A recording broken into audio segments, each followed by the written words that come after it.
You're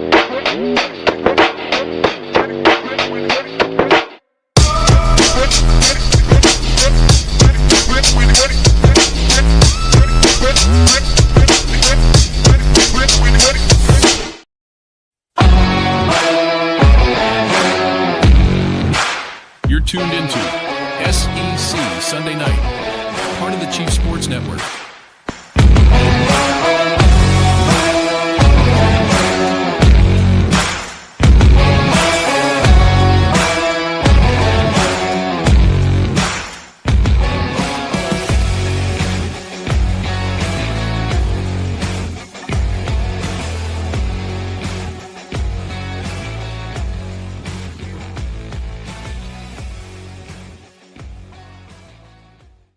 Drink and grab a snack. It's SEC Sunday Night live on the Chief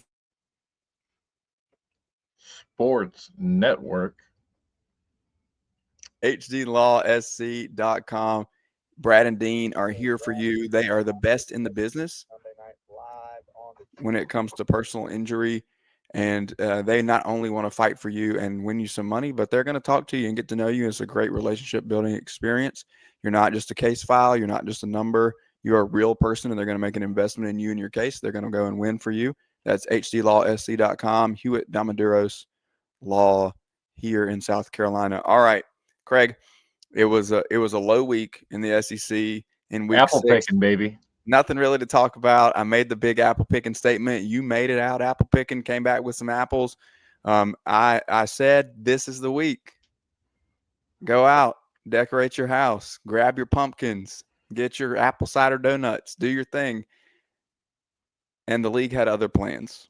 We had a few number of games, but a lot to talk about and a lot to get into.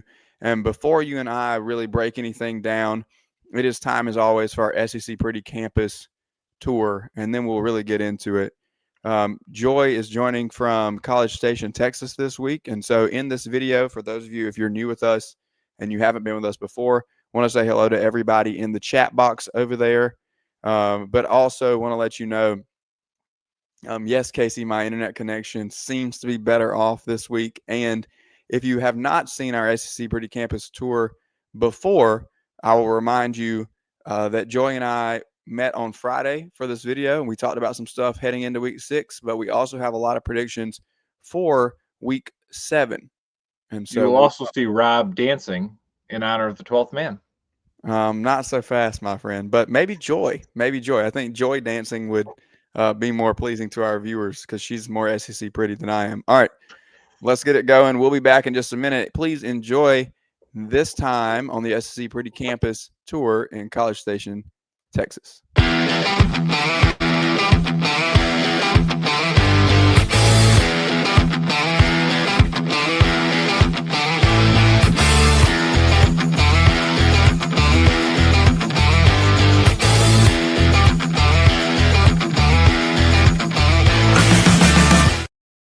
Welcome back to SEC Sunday Night here live on the Chief Sports Network. I am Rob Williams, and she is Dailey Joy, as always. SEC Pretty in where, Joy, this week? Right now I'm in the middle of nowhere, but I will be, I guess, still technically in the middle of nowhere, but I will be in College Station, Texas. College Station, Texas, where there are male dancers and lots of yelling, and you're going to have a great time. It's going to be fantastic. 110,000 strong at Kyle Field. It should be a fun time. Now, Craig and I have talked a lot this week on this game specifically. For those of you who missed it and you didn't see Mississippi State at Texas A&M, over the course of the week, Craig and I have talked individually to other people. We've come together and collaborated. I was on Inside the Gamecocks earlier this week, another show here on the Chief Sports Network. And we both feel that Mississippi State pulls the upset this week in College Station against Texas A&M. So let's just set it up for a nice little I was wrong moment in case we get it wrong. I know how you feel about the Aggies. Do you have a puncher's chance in this one, or what do you think? No, I'm not leaning your way at all. One, because I've talked more anybody else probably in the country. And so I am prepared to say that they're going to win this game strictly just for my own safety. I'm a little. I do not need to see my grandfather does not need to watch his granddaughter be murdered in College Station. So for that reason alone, I would pick the Aggies. But I also tend to think Mississippi State is probably a little bit down in the dumps. Like you feel like you lost a game that you really should have won. And that usually tends to go one of two ways. Either you show back up the next week and completely murder your opponent, which if I'm being honest, talent-wise, I don't think they're capable of doing that to Texas A&M. Or you go in feeling defeated and like you had your chance to pull that upset that you look forward to pulling every year because you are Mississippi State. You're not a legit SEC contender year in and year out. And that's not even an insult. It's just a fact. Like you can look at your record and see that you haven't contended since Stack was there. And so I just lean A&M. I think they're more talented. I think it's a home game at A&M. I know as good as anyone does, that's a really brutal place to play. So yeah, I'm taking the Aggies and probably by a lot. I hope that I get to quote you the same way you took Arkansas by a lot last week, and it'll make for a great tweet. Okay, so only 5 games on the slate this week. So instead of predicting things, I want to kind of look at the league as a whole. Just to recap, we've got Kentucky and Georgia, Texas and Florida, which I think is the most intriguing game of the weekend because there's so many implications for both of those teams. Game day is at Vanderbilt and Alabama. Kent State and Oklahoma, where Oklahoma is a 46.5-point favorite. If anything happens in that one short of a blowout, then I think we will be having a different discussion on Sunday night. But no Mateer, and so we'll be interested to see kind of how the Sooners can warm up against Kent State and get ready for a Red River and the rest of the conference slate. And then the game that you're at, Mississippi State at Texas A&M. So not a ton of big action in the SEC this weekend. I said earlier in the week, this is your apple picking weekend. If you want to watch a game on your phone, if you need to last minute go get your pumpkins and mums, whatever you need to do to decorate for fall, this is the weekend to get it done. All right. Now, a lot of bye weeks, but if we look across the league, Joy, and we have to kind of project who is at the top and where are we going in terms of the teams that are going to land in Atlanta and the teams that are going to land in the college football playoff, as my light just died. Let's talk about who we foresee ending this at the top of the SEC. Now, obviously, I came into the season high on your LSU Tigers and picked them to win the SEC. It's been a bit of a struggle on offense at times. We can attribute that to a number of factors, I think. But the defense has been very, very impressive. You got a bye week. South Carolina also has a bye week, and then the Gamecocks head to Baton Rouge. South Carolina also has not lived up to the hype. Lenore Sellers starting to come into his own a little bit. I understand it was Kentucky, but you got to see him kind of make some of those Lenore Sellers type plays. So very interested to see what happens in that one. Then you have some more top dogs like Georgia, no pun intended. Alabama looks like they're rounding things out nicely. Where is Texas in this whole thing? And what happens with Oklahoma and John Mateer? And, oh, by the way, in College Station, you have a number 6 ranked Texas A&M team who I, for one, think is a little overrated, and I'm going to believe it when I see it that they can go more than 8-4.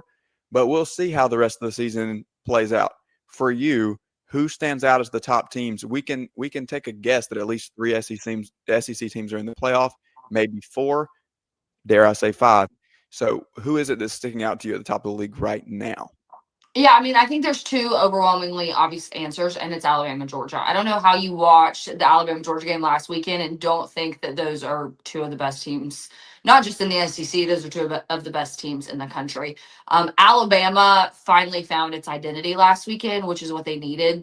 Ty Simpson needed the game like that to have that fan base really entrusting him, and Kalen DeBoer needed that win to gain the trust of not just the fan base, but of college football fans in general. I said that last week. I said going into that game that I was going to trust Kirby because I thought it was a home game at Georgia. I don't like some of Kirby's decision making. I am leaning towards Alabama. Georgia is starting to feel a lot to me what LSU Alabama used to feel like. It's a very mental game. It's as much mental as it is a physical or talent competition. I think coaching and wanting to win and wanting to end streaks and things of that nature all comes into play in games like that. But if you really watch both of those two teams, I think they're two of the most talented teams in college football. I think they both make the college football playoff. I understand week one, everyone wants to talk about Alabama. We have learned as we've gotten to know this committee that they have short-term memories. Week one is really kind of forgotten about in the grand scheme of things, unless of course you've lost a bunch of games and it just adds to your loss record. So yeah, I lean Alabama, Georgia heavy in being two of the best teams in college football, obviously two of the top teams in the SEC. I think we might have maybe started to have some more questions about Tennessee after the Mississippi State game, but also like it goes back to what I was just talking about on Mississippi State team. Like you go in there and think you're going to pull off an upset. Like Tennessee probably got the best game Mississippi State will play all season long. And if that's the case, you still won. And so I still think Tennessee has a chance to make the college football playoff. I think they're one of the better teams in college football. Whether or not I'm willing to state my claim that they're one of the best teams in college football, I think is to be determined. Obviously, we're not even halfway through the season yet. There's still a lot of football left to be played. There are a lot of questions about injuries. Obviously, we've talked about Garrett Nussmeier. We in particular have talked about Garrett Nussmeier a lot, just on a personal level. There are questions about Mateer. Is he going to be able to come back from this surgery healthy and playing the same level of ball that he was playing early on in the season? So I think there's still some teams that have the capability of going really far. We just need to see how this all plays out, whether injuries play a role, whether mental plays a role. We talked about Lenore Sellers. I think there's still a lot of games left to be played. If I just stake my claim on two teams right now, it would be Georgia and Alabama. Yeah, so in addition to crew necks being a new item available very soon with SEC Pretty, you launched a new Tennessee hat this week. And so we want to make sure that we give a shout out to the Vols, who I did not mention intentionally to make my way back around to that hat. They are in the mix of that top of the league conversation. I think that you're going to have games. They were my biggest winner from last week, even though some people were down on them because of the way that it played out against Mississippi State. But I think that from a confidence standpoint, you're going to have it just had the close loss to Georgia. So having a gutsy win against an SEC opponent on the road, regardless of who it is, I think is beneficial for that team moving forward. Okay. So let's do something that we don't get to do very often because it's such a light week. Okay. Let's look ahead to week 7. Okay. So here's some things that people need to know our thoughts on for next week, Joy. Okay. So obviously you got Texas A&M in Florida. My question here is, do you think Billy Napier makes it to the end of the season? And if not, how long is it going to be before he gets the axe? They have Texas A&M, and then they have Mississippi State at home, and then a bye week. Are we making it to the bye week? Yeah, he's making it to the end of the season. I think. I think they. I think it was very clear. Scott Strickland, I felt like, made it pretty clear last year when he put out the letter saying like Napier is going to remain our head coach. That there were obviously already discussions being had, and I think going into this year, Napier knew that he was on the chopping block. He knew that there were things that had to change. You had this quarterback that really, if we want to be honest, like DJ Lagway saved his job last year. There was the quarterback starting. I'm trying to think of the word. I'm trying to mishap. Like Mertz should have never been the starting quarterback. Lagway always should have been the starter. And so you're sitting here going like, Billy Napier's decision making has already come into question, and we've seen that it's not super trusting.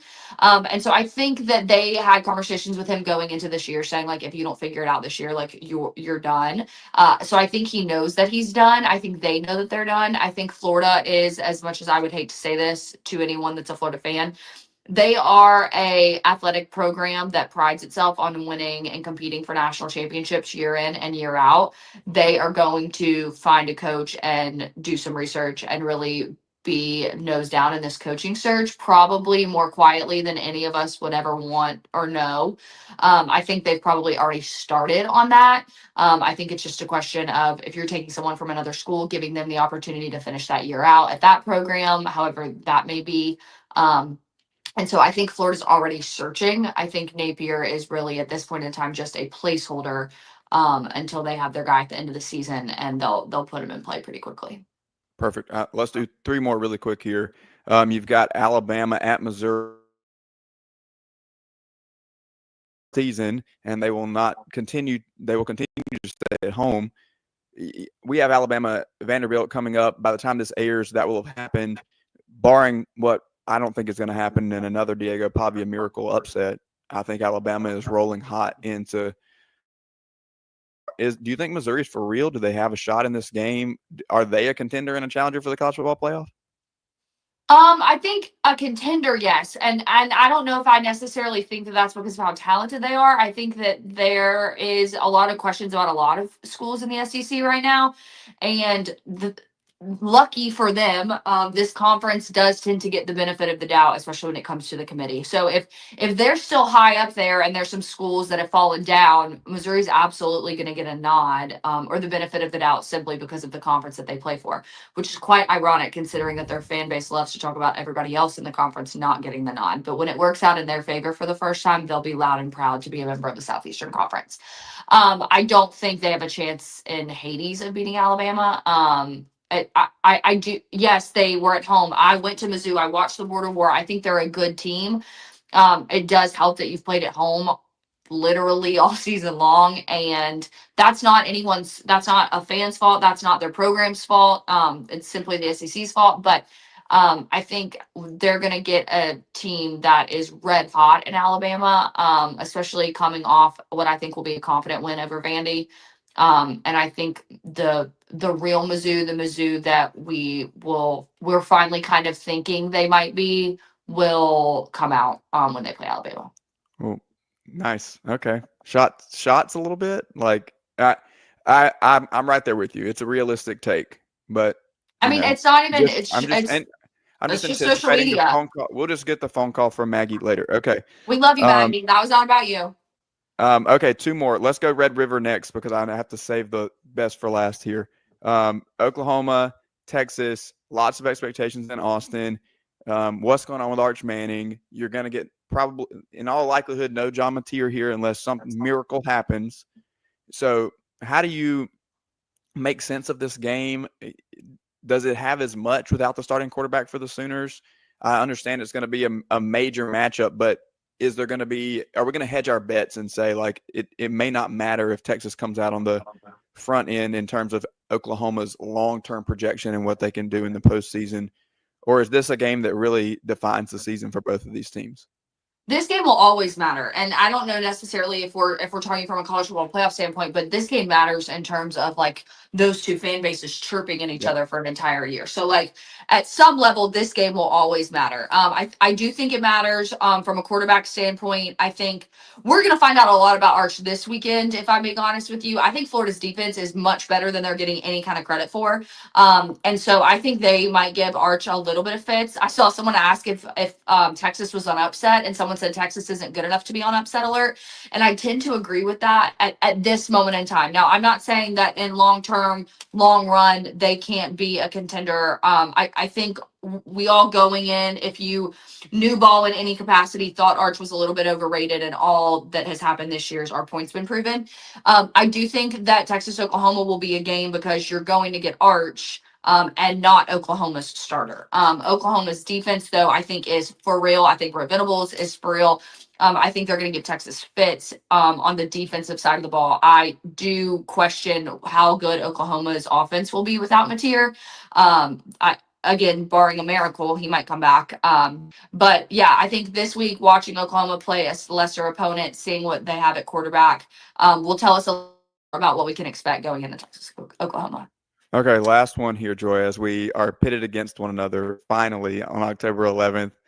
The Gamecocks go to Baton Rouge, as I said before, two offenses that have looked less than impressive relative to expectations heading into 2025.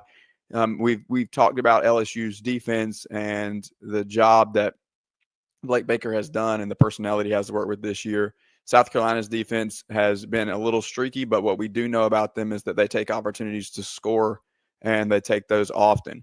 And so Beamer Ball brings the element of scoring elsewhere, whether it's special teams or defense, and maybe alleviating some pressure on Lenore Sellers in this offense. If Lenore Sellers runs the ball 12 to 14 times, there's more balance and provides a little bit better of an offensive attack for the Gamecocks. They rushed for 178 against Kentucky last week. And so you can start to see them maybe gain some confidence going into a bye week before they head to take on LSU. Your thoughts as we get ready for this game next weekend? As an LSU fan, I imagine you have some level of confidence considering how the Gamecocks have sputtered at the beginning of the year. But what concerns you about this matchup? And let's go ahead, Joy, and stick our neck out there and give me a prediction of how this is going to play out. I mean, I'm nervous, obviously, just from an offensive standpoint. There are so many question marks around what's happening for LSU at the quarterback position. Obviously, we were told that Michael Van Buren was taking all first team reps this week to give us rest. Whether or not at this point in time, I don't trust Brian Kelly. I haven't trusted Brian Kelly since we hired him. People have finally decided to join me on the bandwagon that I have been spearheading for 3 years at this point. So the offensive side of the ball for LSU concerns me. I'm less concerned about Lenora Sellers simply because of how good our defense is. I look back at the game that LSU played against South Carolina last year and the game that whoever we want to blame it on for losing, South Carolina lost. And the reality is that we lost with a much worse we won that game with a much worse defense than we did that we have this year. You are coming into Death Valley. That place remembers the way that South Carolina acted last year when they lost that game, and they're fully prepared to make South Carolina fans' lives absolutely miserable if they decide to make the trip to Baton Rouge. That place is going to be loud. It's going to be rocking. I think even with a 50 to 75% healthy Garrett Nussmeier or 100% healthy Michael Van Buren and the defense that LSU has, I obviously am taking the Tigers in this one. Yep, there you heard it. So we'll go ahead and clip this and get that one ready for a potential breakdown coming out of Week 7. She's in College Station this week, though, and we'll see if Craig and I are right, if the cowbells will ring loud enough to take down the Aggies. Joy says no. No chance in hell. We're excited about another week in SEC football and the SEC Pretty Campus Tour. Joy, thanks a lot. Enjoy your weekend. Thanks, Rob. At TriFit Physical Therapy and Performance, we believe true health and peak performance start with personalized care. Whether you're an athlete recovering from injury or just chasing your next personal best, we're here to guide your journey. With expert coaching, hands-on therapy, and transparent cash-based pricing, you get the care you need without the insurance red tape. One client drove 100 miles just to see us and said it was worth every mile. Contact us at trifitperformance.com or 803-353-5619. TriFit Physical Therapy and Performance, where recovery meets results. When playing sports, you want a coach that will fight for you. At Hewitt Diamaduros Law Firm, we've got your back. Whether it's personal injury, insurance disputes, negligence, or wrongful death, our team delivers exceptional legal services that makes meaningful difference in the lives of the individuals and families we work for. Visit hdlawse.com. hdlawse.com. Hewitt Diamaduros, we're on your team.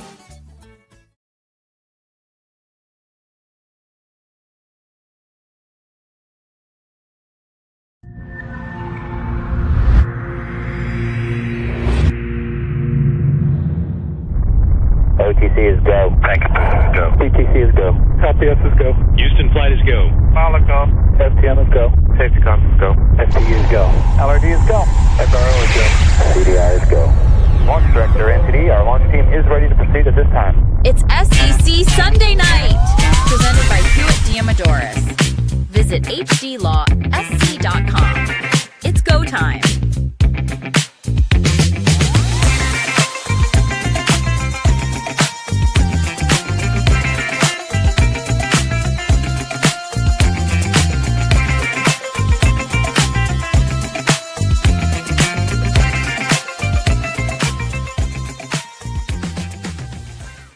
Welcome back to SEC Sunday Night here live on the Chief Sports Network. We're excited to be back with you. And as you could see, Craig is dancing as they are in College Station. 12th man, baby. If you missed that. Yep, absolutely. Also, Craig, a couple of correct moments for Joy and I, and definitely some I was wrong moments as well. You and I picked Mississippi State, so let's go ahead and own it as it is. I totally had Texas A&M. Look at my background. Biggest 12th man guy I know. Hullabaloo, Kinnick. Greatest fight song ever. You know, I didn't screenshot our text, but I can do that and throw them up if I need to. No, Um, that's fine. That's like fine. we said before, some very interesting things coming up in week 7. So Joy and I kind of set the stage there a little bit. A lot to talk about. You have Red River with no Mateer, with a Longhorns group that looks like it's out of sorts in some sort of way. Why, did something happen yesterday? Yeah, we're about to get to that, right?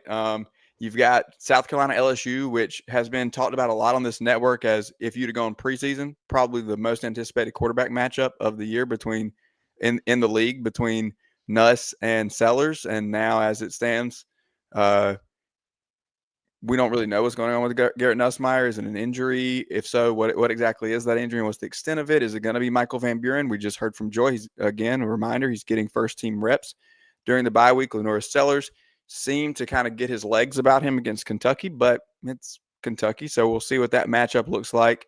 The league is not good, Rob. The league is going to deliver so much in week 7, but before we get there, we must recap week 6. And to help us do it, we have our friend Wes Pruitt here of 4-Star Sports. And Wes is going to come in and help us break down what just happened, because we have a lot to discuss in terms of what just happened. Do we not? Like yesterday.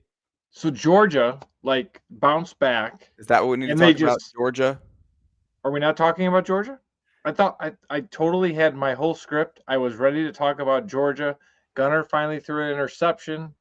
No, we're not going to talk You about just said that you just said yourself that Kentucky's not good, which means to me we don't need to talk about Georgia. But Wes is here, so let's let Wes talk a little bit. Wes, what sticks out to you as we look across the league and you pose the question and we'll follow it up? Do we have parity in college football in 2025? I mean, it's a loaded question. First off, thanks for having me back on. I appreciate that you guys trust me enough for me to come on and talk sports. So I really do appreciate that. But yeah, we posed the question Saturday morning following our college football kickoff show that we are starting to do. We're going to do it for other sports as well. But it's Craig. I mean, Mr.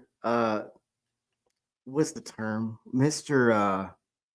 Devil's Always advocate, right. or whatever term you want to call it. Yeah, Mr. Just got to argue with you. How about that? Just kind of brings up some points that really made me think. But when you look around college football, I mean, come on, guys. When's the last time that Vanderbilt? I can tell you that they've only been on College Game Day one other time. Vanderbilt, Alabama, 1937. I mean, we all remember that one, right, fellas? Right. It was a crisp, cool day. But you look around college football right now. I mean, I think there is parity, and I think you brought up a good point, but I think it's because of the NIL, the transfer portal. Now we see changes again with the NIL, which I think are better changes.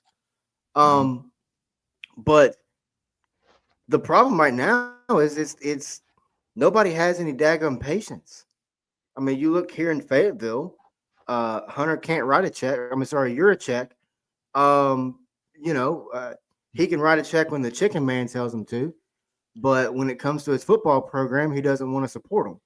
Well, just 3 weeks ago, you say Arkansas can't compete for a national championship, and then you can Sam Pittman and promote, and Bobby comes riding up, no pun intended. And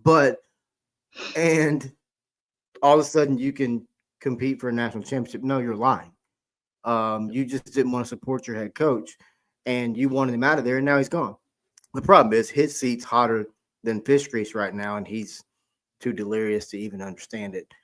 But yes, to answer your question in the long form, sorry. Yes, I think there is parity in college football. And I think you're seeing all the way across the nation, from group of 6 to automatic qualifier 4, whatever we're classifying teams are as. It's nowadays. like a G6, Wes. Like a G6. Like a G6. Don't let him I'm start a fan singing. of it, man. I really am. That was a as the kids used to say back in the day, that was a banging song. That was a banger. That was a banger. It was Rob was still in definitely a banger. diapers when we were jamming to that, though. Wes. That is Let's not be honest. true. Oh, hold on a second. Rob, sorry to get off track. How old are you? He's 22. 31. He's 22. He's still I'm 31. I'm 31. Shut up, Craig. Off Craig, the rails. Craig can't hear. Man? Craig can't hear because he hasn't turned his hearing aid up yet. What? But If you as could have we seen the as we text bring message, it back it was a around, very, I sent a very huge message this morning to Craig. But go ahead. I translated it. We got you. it's okay. It's okay. I'll try to speak the language for the two of you as we need it to be Here we go. spoken. Okay, for go you, ahead. For my elders here. Respect your elders. As we look across the SEC, right? There's a lot of questions, and you talk about parity in college football. You see Penn State go down yesterday. Are we really surprised there? Craig and I were talking off the air, Wes, a little bit about who are the elite teams at this point. We're 6 weeks in, and we don't know. Is Ohio State elite? Well, they look good, but what's the measuring stick for them? Who have they played that tells us they're elite? Is Oregon elite? Texas? They beat Texas week 1. What are you talking about? Exactly. And that's baby. and that should have been the measuring stick, but we don't really have that. Your camera's glitching. We can't really see whatever gestures you're doing with your hands. We're gonna hope that those are appropriate. All right. So as we look at the SEC, we would expect there to be elite football teams, and we just haven't seen that really, even at the top. And Joy and I just talked about in the campus segment that Georgia and Alabama are probably two of the teams that we would classify as being towards the top of the league, but we don't know. Where does Tennessee fit into this? Where does Oklahoma with a healthy Mateer fit into this? Is LSU going to make a push for what we thought they would be preseason? And oh, by the way, here's the one that none of us want to mention: is Texas A&M real?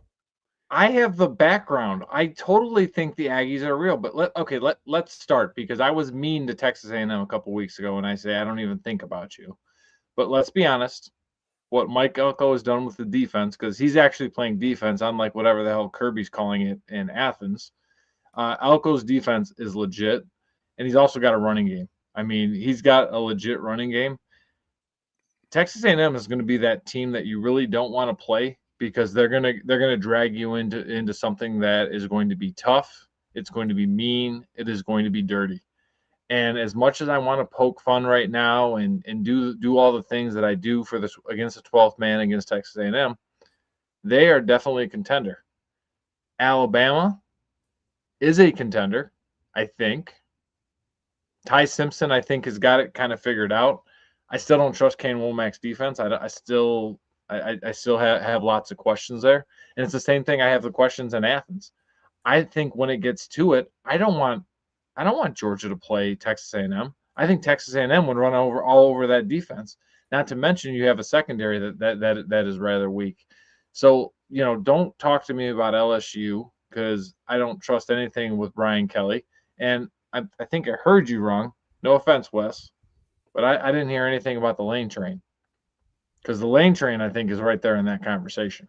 Well, they're off this week, and everybody knows where we stand on them. So I kind of left them out of the conversation momentarily. But Wes, where do you stand on this? As you survey the league, who do you see at the top? Wes, I see. I will answer the question, since Rob ignored you, Wes. I will be a gracious host, and I think I think with what Lane is doing, he has matured as a coach. Played well against Arkansas, but when I really look at that LSU win, Ole Miss is right there within the top 3 or 4, competing for that spot in Atlanta. I picked them to go 11-1 and be in Atlanta, so I mean, I'm not pushing back. Sorry. No, you're fine, man. Preseason, I actually had Ole Miss as a potential team to win the national championship, just because I think, to your point, Craig, I think that Lane has matured. More importantly, Lane has matured enough to understand that he can call a game offensively in ways to set his defense up for success. Yep. And that's key. That's something that you haven't seen from Lane Kiffin probably ever. Mister, get your popcorn ready. But back to your question about who is at the top right now. Oh man, it's kind of a log jam because I don't think there's any elite football team in the country. I don't. I think there's a bunch of really good football teams. I don't see a elite team right now. Where do you put Miami? Where do you think Miami is? Is Miami among that elite, Wes? I think Miami's really good. I do. I don't like what I saw. I mean, you're up big. You let Florida State just kind of linger. And I don't like that.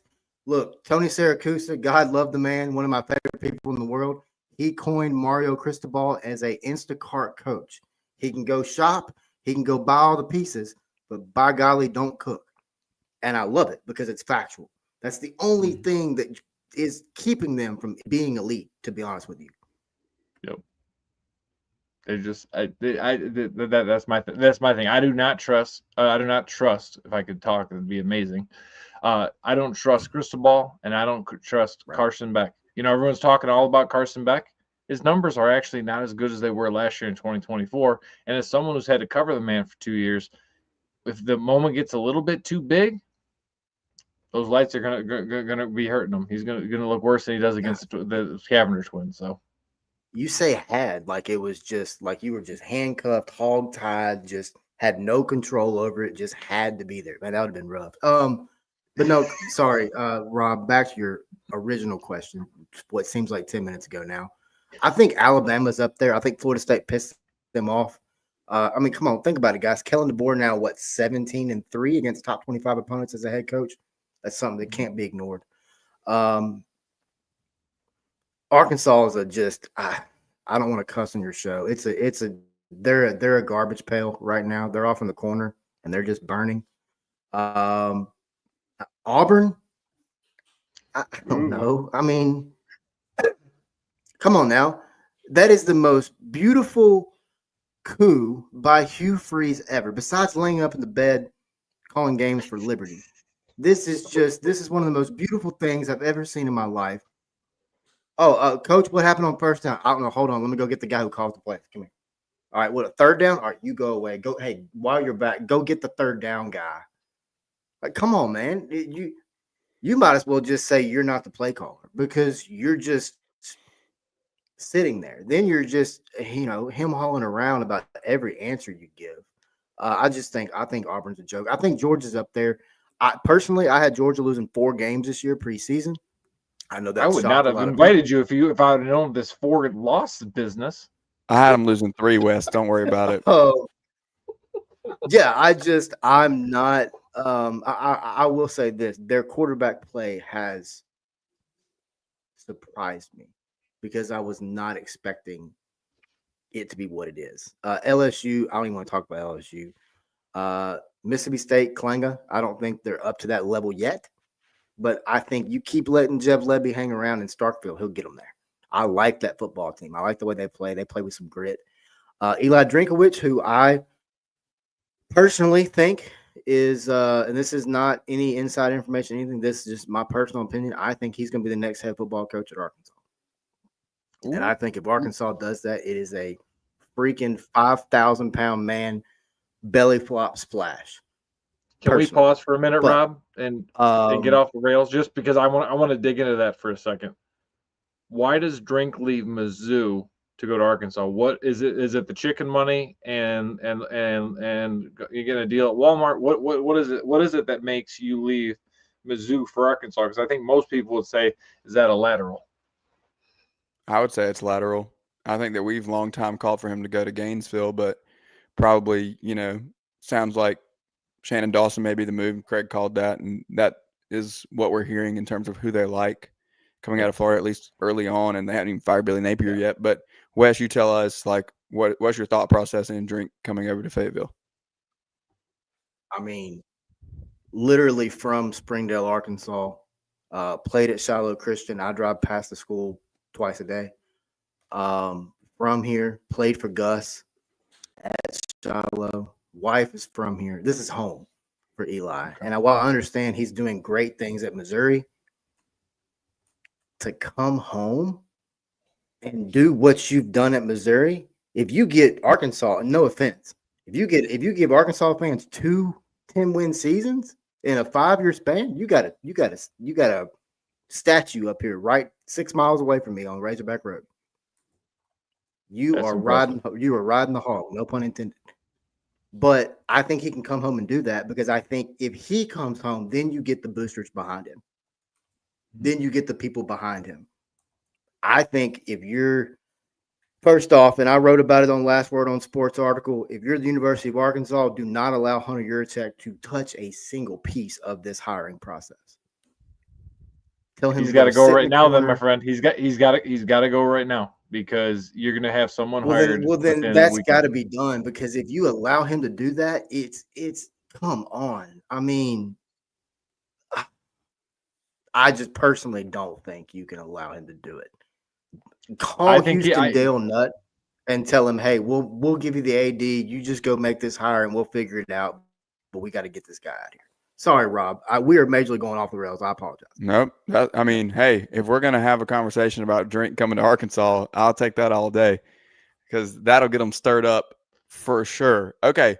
Let's look at it this way. I mean, like I said, it's just my personal opinion. I think it would be a great hire. And if you don't get him, I think you call John Summerall and you back the Brink Struck up and bring him here.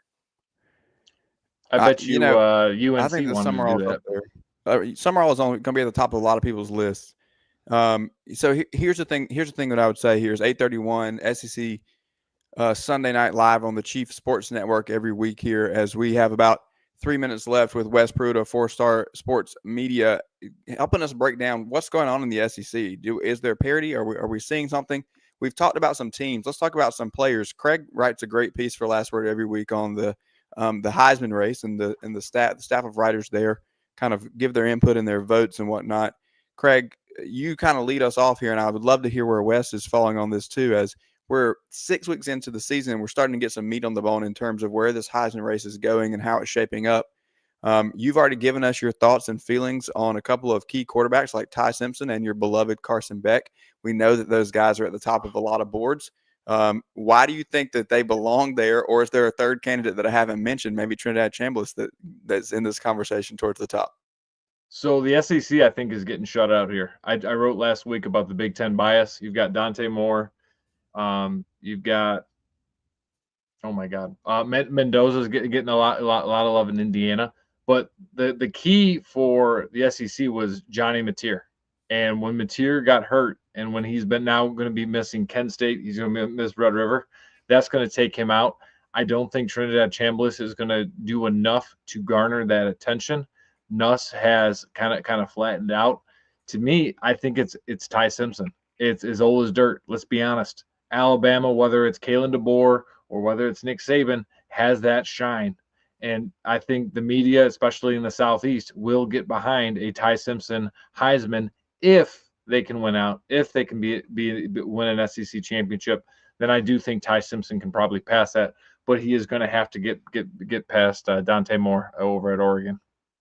As we pass it over to Wes to get his thoughts, I'll give a shout out to my good friend D. Lou, pass rush specialist, the backfield resident himself over there, calling for Cade Klubnik. Hey, look, I said Cade Klubnik for Heisman before the season too, and then Clemson looked like they've looked the first few weeks. So love you, he was D. 22 Lou, or 24 yesterday. Hey, yeah, that's against. We'll get to Belichick in our message board segment. Wes, any thoughts on the Heisman? I mean, I think inside the SEC, to Craig's point, it's Simpson. I mean, his dad's been the football coach at UT Martin since I think 2006. The kid's grown up around football. He's just a football junkie.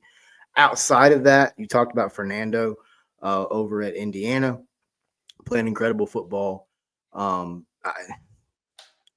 Is it really the best player anymore, or is it just a popularity contest? Let's just be honest here. I think Travis Hunter was the best player last year. Guys, call it. Travis Hunter was the best player. I don't think Travis Hunter should have won it last year. That's just my personal opinion. But one more thing. By the way, you guys do an incredible job every week, man. I tune in every week. You guys are great. Your you're just opposites of each other. I don't know how else to word it. And you bounce off each other, you feed off each other. You're absolutely hilarious. Thank you, Wes. So, we prefer but laughs once to again, actual we football at content. Four Star So Sports that's fine. really appreciate you. I get that. I totally get that. I prefer. I mean, I tell people I have a face for radio, so I personally get it. I do want to say this though. Earlier on, before coming on, I heard you, Rob, not to call you out, but specifically you, said that No, we can call him out. John Mateer was not going to play in the Red River rivalry shootout, whatever PR we want to call it now. Yeah, yeah. I don't agree with that. There's a chance. I think he plays. Either that or come on. I mean, you came out last week in full gear. I think he plays. I think he comes out. I think he runs through that tunnel, and I think he takes the first snap. And I think Steve Sarkisian in Texas just crap their pants right there. He probably looked at the Longhorns playing defense. He's like, I can play with one hand against these guys. Look, DJ played on one leg. Why can't I do it? Exactly. See, I got and Arch you. Manning looks like you. a just deer in headlights. No, that's too far. That's a bridge too far, Wes. That's a bridge too far. Arch is still my boy. Please, we do not take Arch's name in vain in this house. If his last name wasn't Manning, we wouldn't be even having a conversation about him. Fair enough. I'm gonna put my Warby Parkers on. Yeah, we'll get to that one too. So Jacob Holmes, just to throw some others in here, Jacob Holmes mentions Chris Brazel for Tennessee having an incredible year. You know, it's not often that we get a non-quarterback. We had one last year, so I don't think that, you know, just playing the odds, you don't get that very, very often to have a non-quarterback. But I do like the numbers that Brazel is putting up. They're, you know, phenomenal season. He plays Georgia every week. He will. Yeah, that's the truth. Also, we have here's a question for us, Wes, and maybe you can weigh in on too. Jonathan wants to know what our thoughts are on Memphis. I think just generally speaking, when we look at that fly like a G6 addition to the college football playoff, there's a solid chance that we see Memphis in that slot. Is there not? I mean, are we there's a on JC and Morgan, College Football Forever, one of our programs here on the Chief Sports Network with Mike Morgan and JC Sherbert, a segment from a guy called G5 John, who always talks about the top programs at that level and who it's going to be. Obviously, Memphis is a strong contender here. I think that what you have to look at is now that Miami kind of blasted South Florida, you really have a chance for Memphis to run away with it. But we still have a lot of football left to play is really the thing I would say, Jonathan, in terms of my take on where Memphis is. And that G5 or G6 slot in the college football playoff is something that is so easily lost because it's just one opportunity for so many teams. It's a fluid situation. Absolutely. Yep. Go ahead. Anything from either of you on Memphis before we get out of here? Oh, I was going to say, when you look at Memphis right now, I mean, Brennan Lewis, last couple of games, you've seen him go down with shoulder injuries.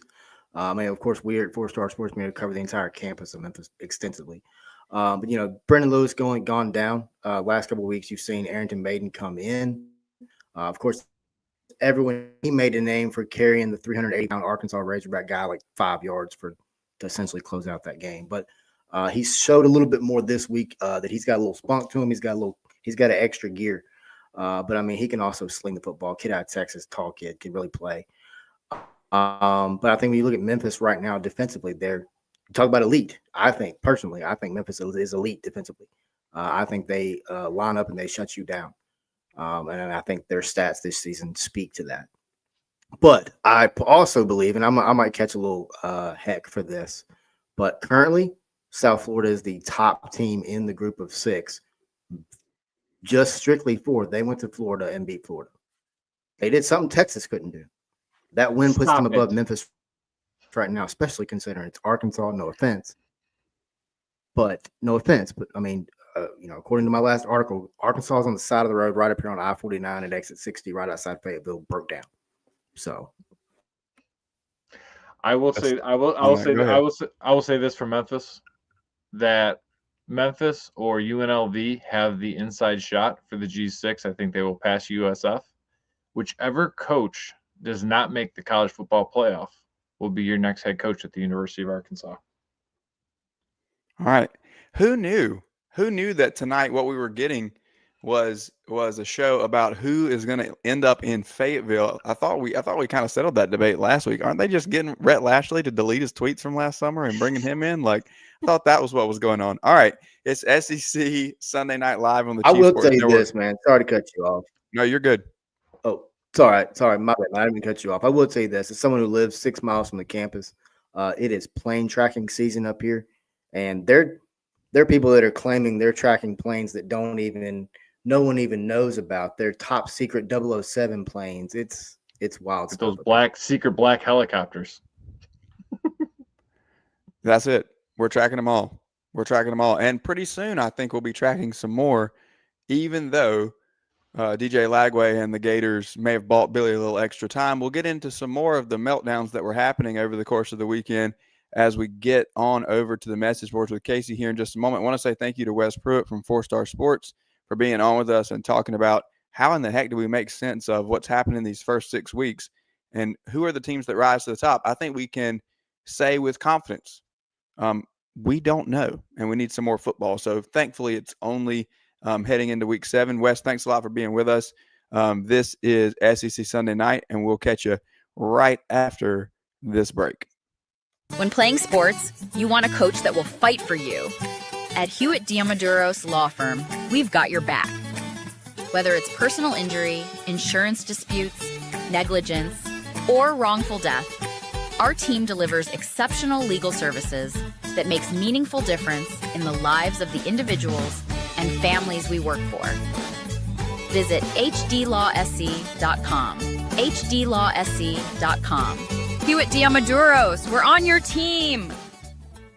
Oh man, the building is on fire. Emergencies and accidents happen. When you're in the middle of a fire or water event, all you want is for things to return to normal as soon as possible. Resto Pros of the Midlands is with you, guiding you through the process and working with you to get your home or office back in working order. They'll answer your questions, discuss procedures, and can act as your advocate when it comes to processing your insurance claim. Resto Pros Midlands SC.com. Open 24/7 when you need them. Quality that is guaranteed. At TriFit Physical Therapy and Performance, we believe true health and peak performance start with personalized care. Whether you're an athlete recovering from injury or just chasing your next personal best, we're here to guide your journey. With expert coaching, hands-on therapy, and transparent cash-based pricing, you get the care you need without the insurance red tape. One client drove 100 miles just to see us and said it was worth every mile. Contact us at trifitperformance.com or 803-353-5619. TriFit Physical Therapy and Performance, where recovery meets results. Yo, what's up? Baby, let's go!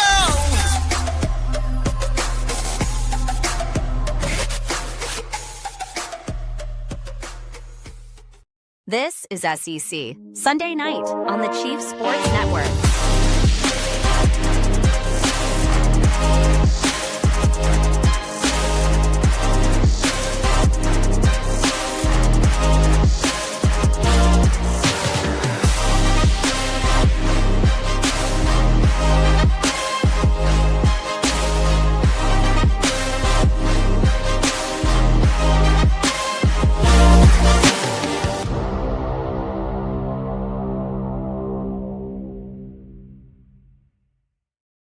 The Chief Sports Network, and we've got our man Casey, the esteemed producer of the Message Board Genius podcast, here with us as we round out our thoughts on the SEC and jump into the boards. Casey, of course, is riding high. If you can't tell, MBG and the gang are fresh off of a big shout out on College Game Day, and so he is fending off lots of paparazzi outside of his house currently as they figured out where the cast of the show are as they continue to rise in popularity and fame across this grand nation and group of college football fans. So, Casey, we appreciate you remembering us little people As Joy was on the set of SEC Nation a couple weeks ago. Now we've got you guys getting shouted out on College Game Day. Just good to know. Good to know that we're still Jefferson remembered. Pilot, here we come, Rob, baby. Woohoo! I can't wait.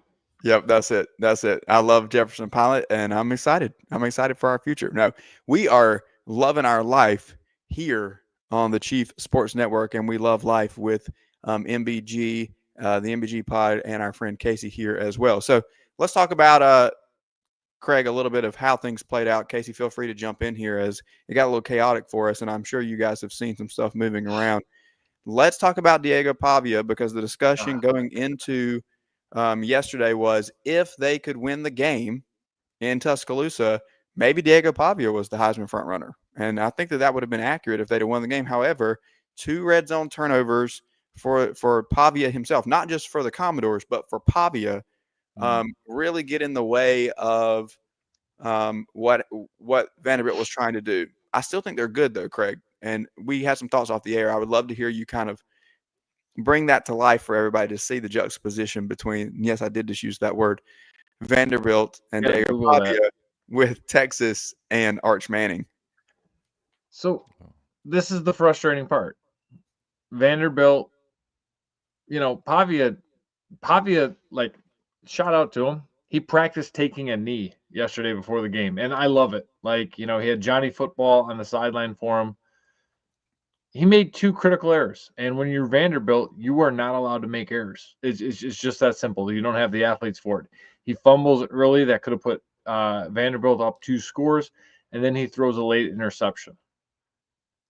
He's not getting killed on social media. My boy, Arch.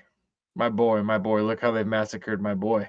Rob, that was The Godfather, by the way. I know you probably haven't seen that movie. Yeah, I've definitely seen The Godfather. Let's not act like I'm uncultured as well as young. Well, you never know. Texas laid an egg yesterday, and it was frustrating. Like, you see them go in there, and they look disinterested. I believe they're leading the league in penalties. Arch also had 26 hurries. I believe he was sacked 6 times. Maybe that's part of him holding the ball too long. But, he also threw 2 killer interceptions.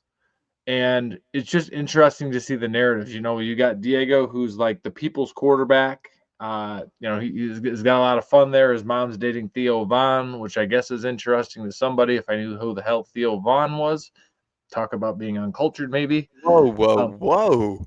I don't know who Theo Vaughn is. I think he's got some interesting stuff, but I don't know who he is. I don't We're kicking him out, guys. Rules challenge back in the day, buddy.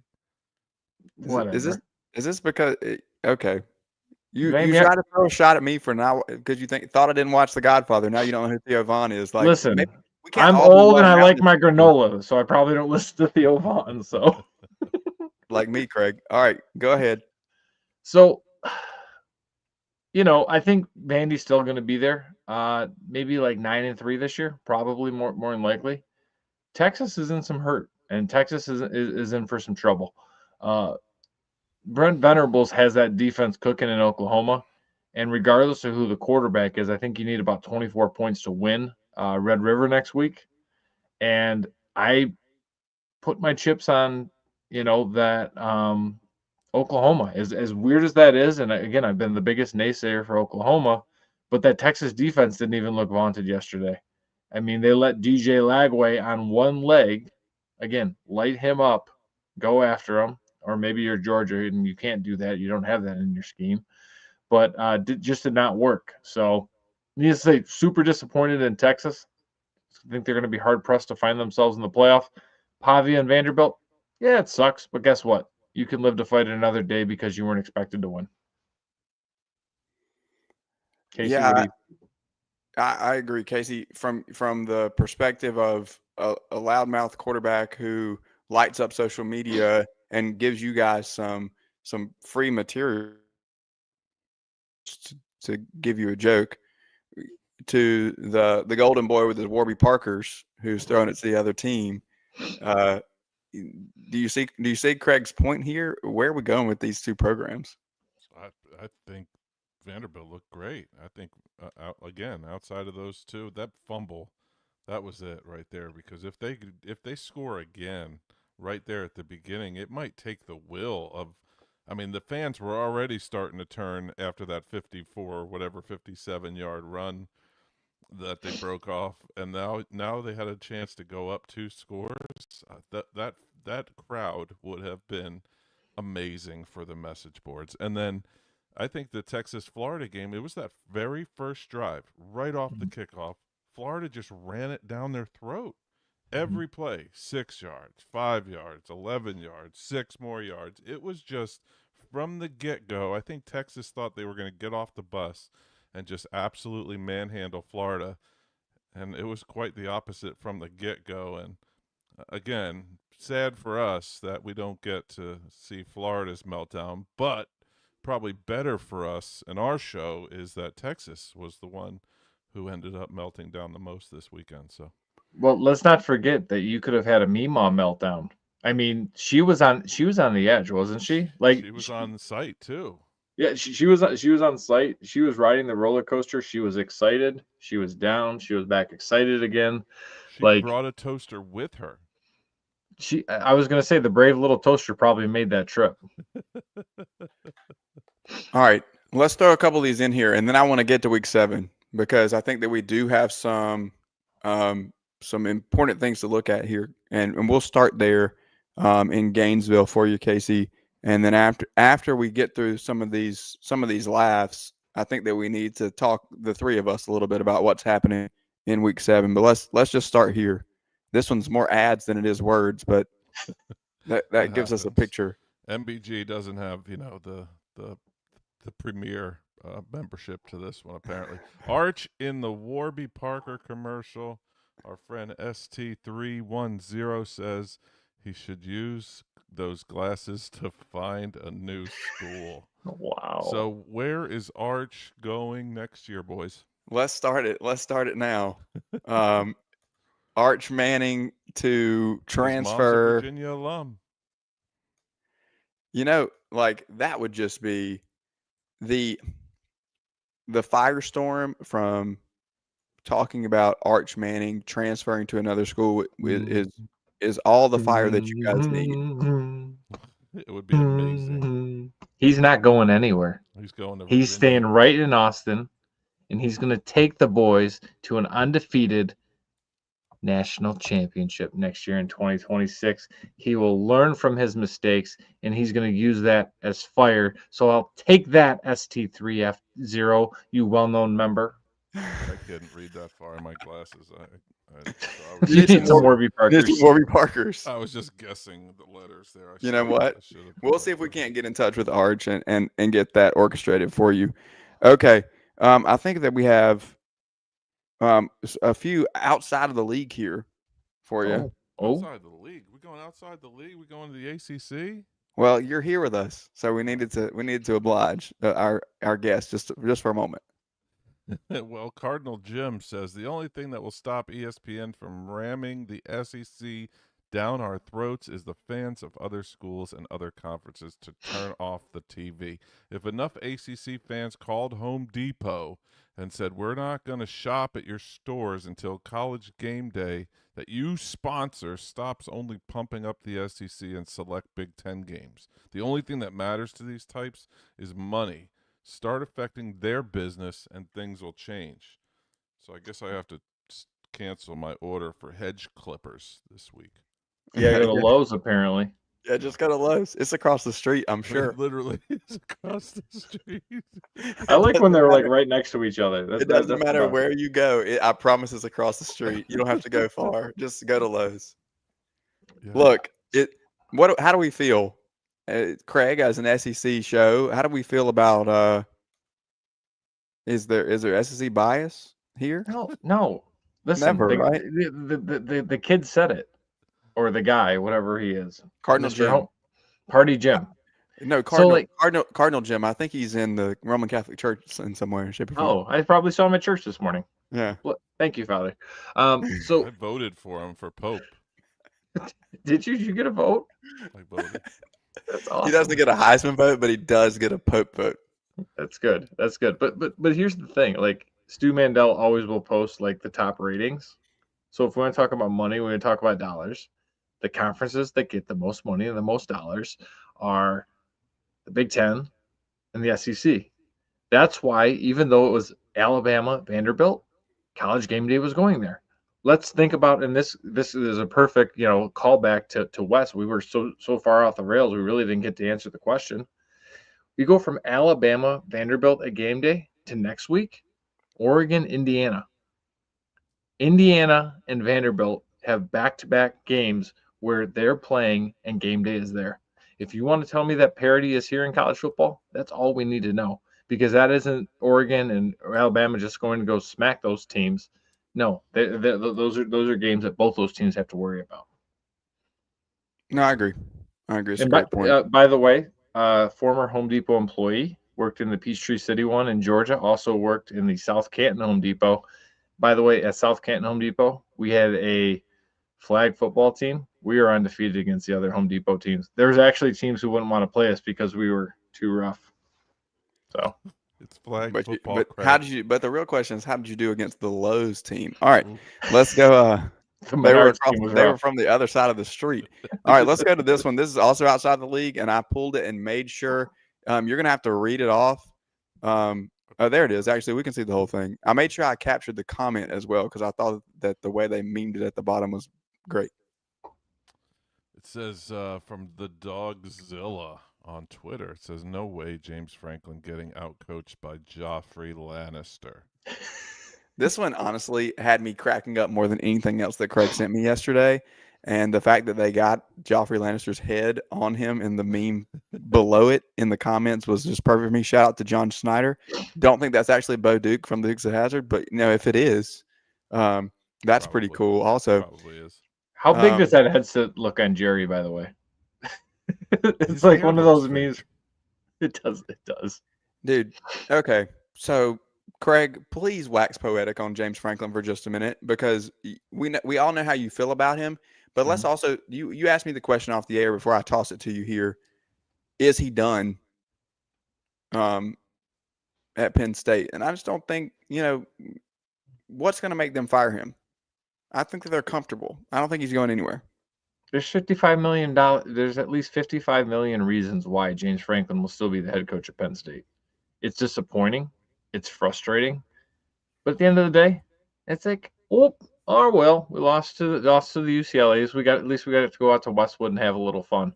It's not going to happen. But here's where I will give a shout out to Rick Neuheisel, who is a commentator on CBS. It was so cool to see him cheering on and getting excited and seeing UCLA win and seeing his kid win. Absolutely fantastic. That was really cool. Mid-game James Franklin, listen, you're going to miss the playoff. Who cares? Little game James, love it. Craig, that's exactly right. I think in any other conference he'd be done, but the $55 million, I think that's just too big of a pill to swallow, and I think that they just have to do that. The only way I could see there be a change, say Franklin wants one of these jobs that are open, he wants to change the scenery. Is there some sort of brokered agreement he could reach with Penn State where, like, they usually just say, we're good? Maybe they can go to Gainesville. Well, here's the question is, and Casey, I love your thoughts here too. Before we give the fainted shout out to your what happened in Chapel Hill yesterday, I'm not even going to say the team. But if they were to let go of James Franklin in Penn State, who are they going after? Who do you go get? Is it Dan Lanning? You think he leaves for Oregon for No. Penn State? No. I mean, we'll see it on the boards. Kurt Cignetti. I heard that on our network also this week, and I think it was Mike Morgan who said people aren't going to go after Cignetti based on age, and we can sit here in our circles and say it seems like he's kind of proven and maybe you should go get him, but that's the drawback that ADs are going to cite, is that you don't have the longevity, and they want somebody who can build something. Who wants to win now, though? That's what I'm saying. I don't really care about longevity if I'm making the hire. Narduzzi. It wouldn't. I get it. I like that. I like the Narduzzi move, but I don't think that makes a big enough splash for them. Joe Moorhead's available. I mean, I think they tried pair that. those two up together. Pair Narduzzi with Moorhead. That Northeast, look out. There you go. They could win the Big East again. All right, I got one more for you. This one, not quite on the boards, but just a meme for fun from Craig. What the heck is happening in Chapel Hill as I sit here and watch my beloved Patriots on the screen behind you guys while I'm running this? Go Pats. It looks like they're going to stall out in the red zone after a big turnover against the Buffalo Bills. But, obviously this is a joke. Is it? But is it? Yes, Craig. Yes, of course it's a joke. But here's the thing that I would say. I'm taking it off the screen.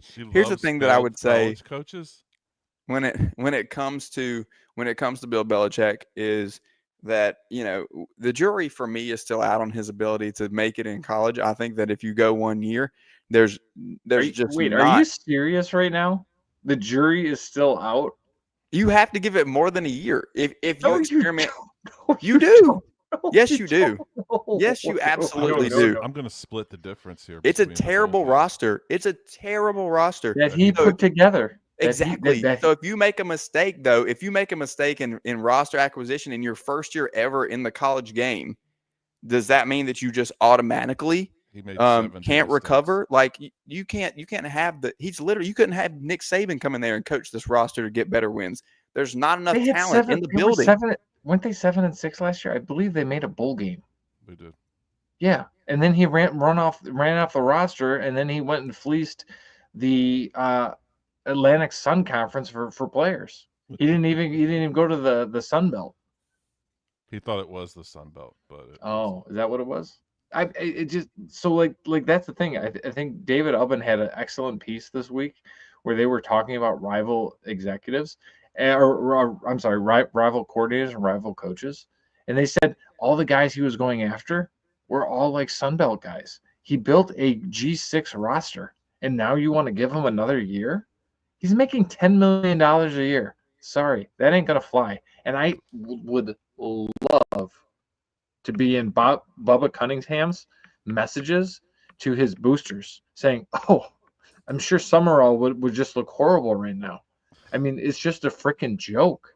No, So I agree. I do agree with you that you would have been better off hiring Summerall. However, I don't think that you can just write the whole story after 1 year. Who's your favorite NFL team, Rob?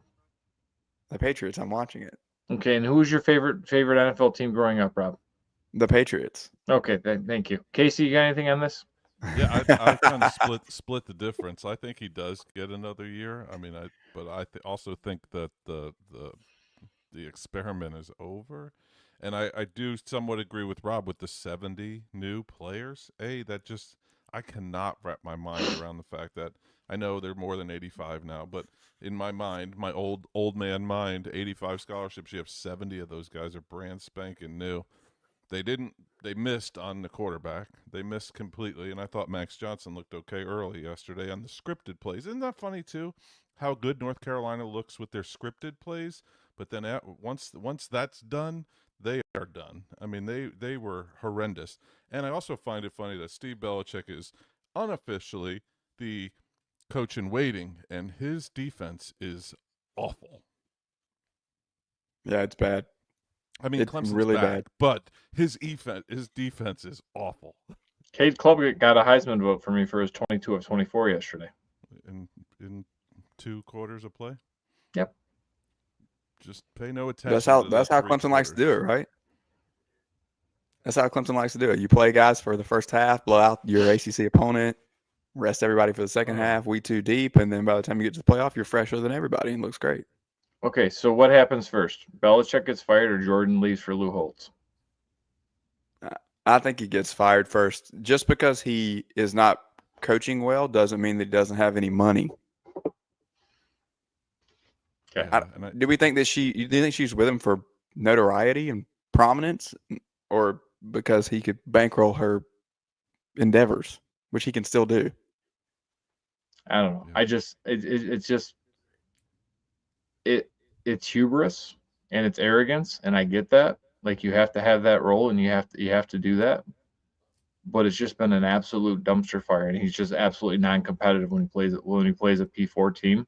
So to me, like, if you're Bubba Cunningham, the buyout's not big either. I think the buyout's $1 million. You cut your losses, and you see if you can't get Summerall to come before Arkansas or whoever gets the them. coaches too. He got 13 new coaches in there. Yep. I mean, that's a lot. I know they're allowed to have a million coaches now, but 13 is a big number. Right. Okay, at the risk of ruining the party, I'm going to turn this ship to next week and stop talking about Bill Belichick. We have quite the lineup. So let me ask this question. It's a two-parter, and I'll ask it to both of you. I'm going to list the games for you. I want to know, number one, which game are you most excited for in the SEC? And number two, who is your biggest meltdown candidate? Okay. So Casey, what's the over/under on the number of questions we actually answer? I'm going to go 1. If he asks 2 questions, I'm going to say over/under answers at 1.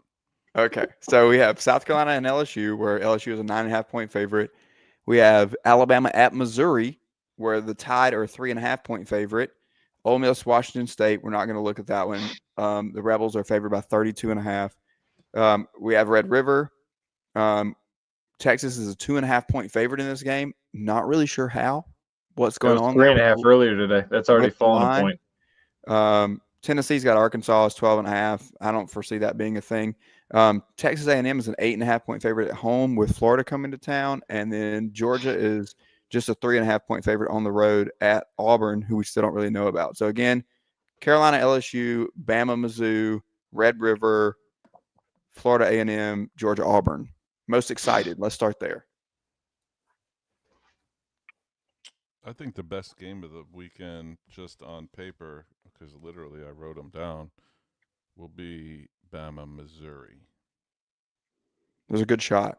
I agree with you. Maybe Oklahoma, Texas, because there's always funny things that happen in that Mm-hmm. game. It can just get funky on its own. But if we don't have Mateer, Wes thinks we're going to have Mateer. I'll just go ahead and say I don't think he's playing. So if we're going to have Michael Hawkins, who came in and threw 3 touchdowns last week against Kent State, kind of warmed himself up. Can he do that against Texas's defense? Does Texas defense show up? Why is Red River never at night? Yeah, why is Red River never at night? It's always at noon or 3:30. Because of the fair. I think the fair could get rough and rowdy if it was at night. Yeah. I want to go to the fair, by the way. Like next week, I think we got to pick food from the fair. You said I couldn't pick Ole Miss, Washington State? No. No. He's trying so hard not to answer the question. I am going to go with the Deep South's oldest rivalry, Georgia and Auburn. Shocker. And I'm also going to pick Texas A&M and Florida because I don't think DJ Lagway and the Gators are going to be able to move the ball. And the last time they went to the state of Texas, they lost 52-7. So I think Texas A&M probably wins like 27-3. Georgia Auburn, Jordan Hare at night is going to be weird. I expect this one to go to double overtime because nothing will be easy. Yeah, the nighttime slate is just loaded because you have that Florida and then Texas A&M, Georgia Auburn. That's 7 and 7:30, and then the 7:45 game is South Carolina at LSU, where I think things could get a little weird as well. Again, LSU is a 9.5-point favorite. This is a huge momentum game, I think, between South Carolina and LSU because we know what Baton Rouge is at night, and I think if South Carolina can come out early and make a little bit of a statement, and if Garrett Nussmeier is playing and make some contact with him, I think they can grab early momentum. But we know how it'll be in Death Valley if the Tigers come out and make a big play or two. Maybe you have a turnover by the South Carolina offense, or LSU finds a way to score early. That crowd is really going to take over. I think that the problem in that game is that there's a lack of offense on both sides of the ball. So it's going to be a matter of, like I said with Joy, LSU's defense is really good. Lenore Sellers is kind of a different animal than anybody faces. South Carolina's defense is streaky, but has a tendency to score. And so a lot will land on, I think, in Baton Rouge. Can the Gamecocks score non-offensive touchdowns to kind of help the offense keep up with what LSU may be able to do? And, of course, Garrett Nussmeier's health, I think, is a big factor here as well. If they don't have any balance on offense because he can't throw the football, that could get really interesting. So we'll have 3 games to watch, so get your quad box ready on Saturday night. Question on this one. For you. Yeah. Is Harold Perkins still playing for LSU? I feel like I asked that tongue in cheek. But remember as a freshman, he was just this standout player. And I feel like he's just a guy now. Yep. And I know he's been moved all around, and I know Blake Baker was really excited kind of with what he was going to do this year, but yet to see him actually take over a game. I feel like the Weeks boys have just kind of surpassed him. Yeah, and on the flip side, I think in the same way, does Dylan Stewart make contact with Garrett Nussmeier early in this game? If he can get his way around and lower one of these blows to the LSU quarterback, I think that it could be time for Michael Van Buren. Or maybe BK surprises us and they start Van Buren in this game. We'll find out as the week moves on and we start to get some availability reports. All right, really quick before we get out of here, meltdowns for next weekend.